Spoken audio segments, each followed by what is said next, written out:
Hello, this is Dr. Grande. Today's question is, can I analyze the case of Kirk Turner? Just a reminder, I'm not diagnosing anybody in this video, only speculating about what could be happening in a situation like this. If you enjoyed this video, please like it, subscribe to my channel, and consider supporting me on Patreon. I will put the link to Patreon in the description for this video.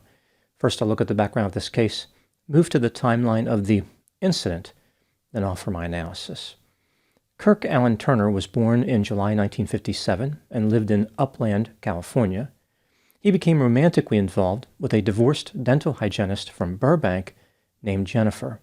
She was about 4 years older than Kirk. On January 8, 1984, Kirk and Jennifer married. They went on to have 2 children, Gilbert, who went by the name Richie, and Gwendolyn, who went by the name Wendy. In 1989, Kirk earned his Doctor of Dental Surgery. The family moved to Mocksville, North Carolina, which is about 60 miles north of Charlotte. Kirk opened a dental practice where he earned $650,000 a year. He liked to collect various objects, including Chevrolet Corvettes. Jennifer also had an expensive hobby involving horsepower. She had an affinity for all things equestrian. That went back to her early years. In 2005, the family bought a 35-acre horse farm at 627 Jack Bowie Road. The farm contained many buildings, including a 10,000-square-foot house and a workshop. Jennifer had 9 horses and was hoping to start a breeding farm, which would yield a profit. Sometime around May 2006, Kirk started cheating with his former personal banker. He moved into an 800-square-foot apartment in June of 2006, along with his son Richie. His daughter Wendy stayed with her mother in the family house. Jennifer filed for divorce, which started a lengthy and contentious dispute over marital property. 6 months later, Kirk was ordered to pay Jennifer $21,000 a month in spousal support plus $3,000 a month for the ranch mortgage. Jennifer was particularly upset at Kirk's mistress and filed an alienation of affection lawsuit against her. This type of civil lawsuit is only available in North Carolina and 5 other states: Hawaii, Mississippi, New Mexico, South Dakota, and Utah. The elements of alienation of affection differ by state. In North Carolina, there are 3 elements that a plaintiff must prove. They were in a marriage which involved genuine love and affection, the love and affection were destroyed, and a third party caused this loss. It appears as though Jennifer had a viable case against Kirk's mistress. This was particularly worrisome to Kirk. Out of all the problems he had, like spousal support and the upcoming division of marital property, Kirk was focused on this lawsuit and desperately wanted Jennifer to drop it. Jennifer refused. She was determined to make the mistress suffer. According to Jennifer's friends, she was becoming increasingly concerned about her safety and thought that Kirk might want to kill her. She purchased pepper spray and an extra cell phone. Jennifer also put a lock on her bedroom door and slept with a baseball bat nearby. Now moving to the timeline of the incident. On September 12, 2007, a longtime friend of the Turner family named Gregory Smithson, who went by the name Greg, called 911 at 9:45 p.m. He wanted assistance in the workshop on the Turner family ranch. It took first responders a while to get there because the place was hard to find in the dark. After they arrived, here's what they found. Jennifer Turner was dead on the floor of the workshop. She had bled out after sustaining 2 sharp force injuries to her neck. Her carotid artery, her windpipe, and her spine had been cut. There was also damage to the back of her head, and the palm of her left hand was cut. Under her body, the police recovered a 3-inch pocket knife, which belonged to Kirk Turner. At another location in the workshop, the police found Kirk wounded and bleeding. He had 2 stab wounds to his left leg. Kirk kept repeating the phrase, "She stabbed me." It became clear to investigators that Kirk had been stabbed with a 7-foot decorative spear, which was found in the workshop. The spear had a 16-inch blade.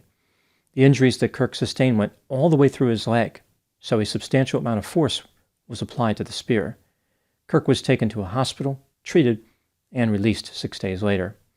The police were looking at 2 stabbing victims, and there were 2 weapons. The question now was, what happened in that workshop? Here is the story that the police were supplied by Greg and Kirk.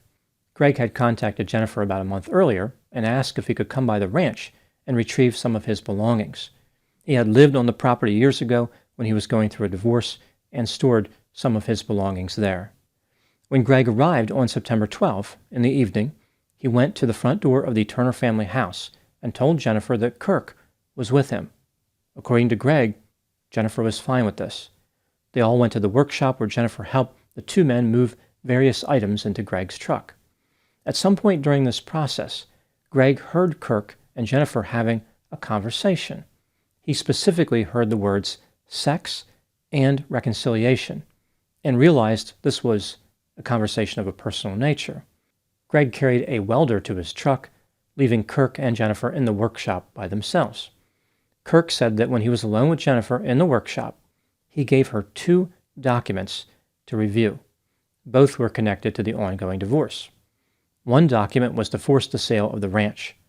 The second document was an affidavit in which her first husband claimed that his marriage with Jennifer ended because she was obsessed with horses. Furthermore, he claimed that Jennifer had a one-night affair after an argument. Kirk indicated that he introduced these documents to Jennifer to demonstrate that things would get ugly if they went to court. As it turns out, the ugliness was a lot closer than Kirk thought. Jennifer retrieved the 7-foot spear and stabbed Kirk 2 times in his left leg. During this attack, she mentioned his pretty private parts. Kirk implied that Jennifer was trying to make an unwelcome spear-assisted modification to his genitals. In response to this disturbing development, Kirk retrieved his 3-inch pocket knife from the front right pocket of his pants and slashed at Jennifer. About 2 or 3 minutes after Greg walked out to his truck with the welder, he heard Kirk screaming and saying that Jennifer attacked him. This is when Greg called 911. Investigators believe that Kirk murdered Jennifer. He viciously and deeply cut her with his pocket knife and used the spear to cause the wounds to his leg. As far as Greg's behavior, the police thought that it was possible that he was not being forthcoming about what he witnessed in that workshop. On December 13, 2007, Kirk Turner was indicted for first-degree murder. He spent a month in jail before posting a $1 million bond. Kirk's trial started on July 27, 2009. The case went to the jury on August 20. They returned their verdict on August 21 after deliberating for 7 hours. The jury found Kirk Turner not guilty by reason of self-defense. He continued his life with his lover. In 2011, Kirk filed a lawsuit against the North Carolina State Bureau of Identification, or SBI, which had helped build the case against him. Agents from the SBI had been dishonest when reporting on a blood stain found on Kirk's shirt. In their report, they indicated the blood stain was consistent with a bloody hand being wiped on the shirt. Later, they changed the report to read, consistent with a pointed object being wiped on the shirt. This is important because it makes Kirk look guilty, like he cut his wife with the pocket knife, wiped the knife on his shirt, then cut her a second time. The agents acted like they never made this change, as if the pointed object reference was in the original report. In 2018, the lawsuit was settled for $200,000. Now moving to my analysis. Kirk Turner maintains his innocence, and he was found not guilty. He can never be retried for this murder again because of double jeopardy. Kirk has several supporters, including his son Richie, who believe that Kirk acted in self-defense. Members of the jury who were interviewed said that manslaughter was the only charge they ever seriously considered. They dismissed the idea of murder right away. The state, of course, disagrees. They were unhappy with the verdict and believed that Kirk murdered his wife and staged the scene. Kirk's daughter Wendy and many of Jennifer's friends agree with the state. They contend that the idea of Jennifer wielding a spear against Kirk is ludicrous. This brings me to the question, was Kirk Turner guilty of murder? Let's take a look at the evidence both for and against the idea that he was guilty, starting with the inculpatory factors. The circumstances leading up to Jennifer's death were unusual. It is reasonable to believe that Kirk was not really at the ranch to help his friend Greg. Rather, his mission was to confront Jennifer. This is why he was carrying the 2 documents, which revealed how he could make the divorce proceedings unpleasant for for Jennifer. Kirk was trying to get something that night, something that Jennifer did not want to give him. Furthermore, Jennifer had told friends and a mental health counselor that she was afraid of Kirk. Jennifer's daughter Wendy described Jennifer as a scared puppy. It's possible that Jennifer didn't know Kirk was on the property until he walked into the workshop and confronted her with the documents. Maybe this was some type of ambush. When first responders found Jennifer, she was face up on the floor of the workshop about 2 feet from a workbench. That workbench was covered in her blood. The blood only went up as high as 23 inches above the floor, which indicates that Jennifer was on the floor when her neck was cut. This contradicts Kirk's story that he cut Jennifer's neck when she was standing up. A spear is a highly unusual choice of weapon for Jennifer to select, and no fingerprints were found on it. As far as the pocket knife, one would think that instead of using a pocket knife in self-defense, Kirk would have tried to get control of the spear, or simply struck Jennifer with his hands. The way Kirk described cutting Jennifer was almost like he was randomly slashing the knife in her direction. Yet Jennifer's wounds resulted from a substantial amount of force and what appeared to be a high level of precision. Pocket knives can be lethal, but in most areas they are not classified as deadly weapons. That's because killing somebody with a pocket knife in a fight is actually pretty difficult. Despite this, Kirk managed to kill Jennifer with just 2 cuts while he was in severe distress. Perhaps he used his medical knowledge to make sure those cuts were lethal. Similarly, even though Kirk sustained serious injuries, the spear just happened to miss every critical area. Maybe Kirk staged the scene, as the state alleged. Investigators said that Kirk's blood was found on top of Jennifer's dried blood. If Kirk was attacked first, how did that happen? As far as Greg, the state had some problems with his story. He said the attack occurred around 8 p.m., but he called 911 at 9:45 p.m. Maybe he was mistaken about the time of the attack, but if he wasn't, what were the men doing for an hour and 45 minutes? On the stand, Greg was sweating profusely and appeared to be extremely nervous. What was he so worried about? Kirk claimed that Jennifer had offered him a deal. If he stayed married to her, he could continue seeing his mistress and even take his mistress on vacations.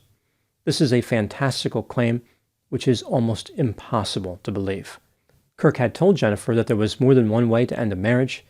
This could be interpreted as a threat. Moving to the exculpatory factors, the killing of Jennifer was messy, and Kirk was severely injured in the altercation. If he did commit murder, it was certainly not premeditated. Jennifer was 5'11" and weighed 187 pounds. She worked on the ranch and was physically strong enough to stab Kirk with the spear. In letters that she had written, Jennifer used the term pretty private parts when referring to Kirk's genitals. Considering the nature of infidelity, it makes sense that Jennifer would target his genitals in the event that she decided to attack him. As far as Kirk's statement about there being more than one way to end a marriage, he said he was referring to separation, not murder. The absence of fingerprints on the spear is not necessarily unexpected. There were no fingerprints on Kirk's knife either. Kirk's blood was found inside his right front pocket where he kept his pocket knife. This makes it seem like he was already wounded when he retrieved it. This supports Kirk's account of what happened. When considering the evidence in this case, do I think that Kirk Turner was guilty of murder? No, I do not believe he was guilty beyond a reasonable doubt. However, I believe he was guilty of manslaughter in reality. What do I think happened in this case? This is just a theory, my opinion. Kirk and Jennifer were going through a bitter divorce. Jennifer was angry at both Kirk and his mistress. She wanted revenge, and the unusual alienation of affection law in North Carolina gave her an opportunity to get it. Kirk and his mistress probably did not even know this law existed when they started having the affair. Jennifer had Kirk in a bad position. He wanted to move on, but she was standing between him and his money. He did not want to continue to pay $24,000 a month for the foreseeable future. From his perspective, selling the ranch and splitting the money was the best solution. On the night of the killing, Kirk went to the ranch hoping to further his agenda. Jennifer was upset by the 2 documents and attacked Kirk with the spear. If Kirk was going to separate Jennifer from her horses, she was going to go medieval on his private region. Kirk managed to knock Jennifer to the floor, which ended the threat, but decided to retrieve his pocket knife and relieve his headache permanently. He used more force than was reasonable or necessary. Jennifer gave him the opportunity to kill her without penalty, and he took it. The discovery of Kirk's blood inside his front pocket saved him from being convicted. Now moving to my final thoughts. Whether Kirk was guilty or not, in reality, he has nothing to be proud of. Infidelity is unwise and often leads to chaos and pain. This pain can pierce deeply and make people spearhead a drastic response. Kirk was lucky to have survived considering he brought a pocket knife to a spear fight. Those are my thoughts in the case of Kirk Turner. Please put any opinions and thoughts in the comment section. They consistently generate an interesting dialogue. As always, I hope you found my analysis of this topic to be informative. Thanks for watching.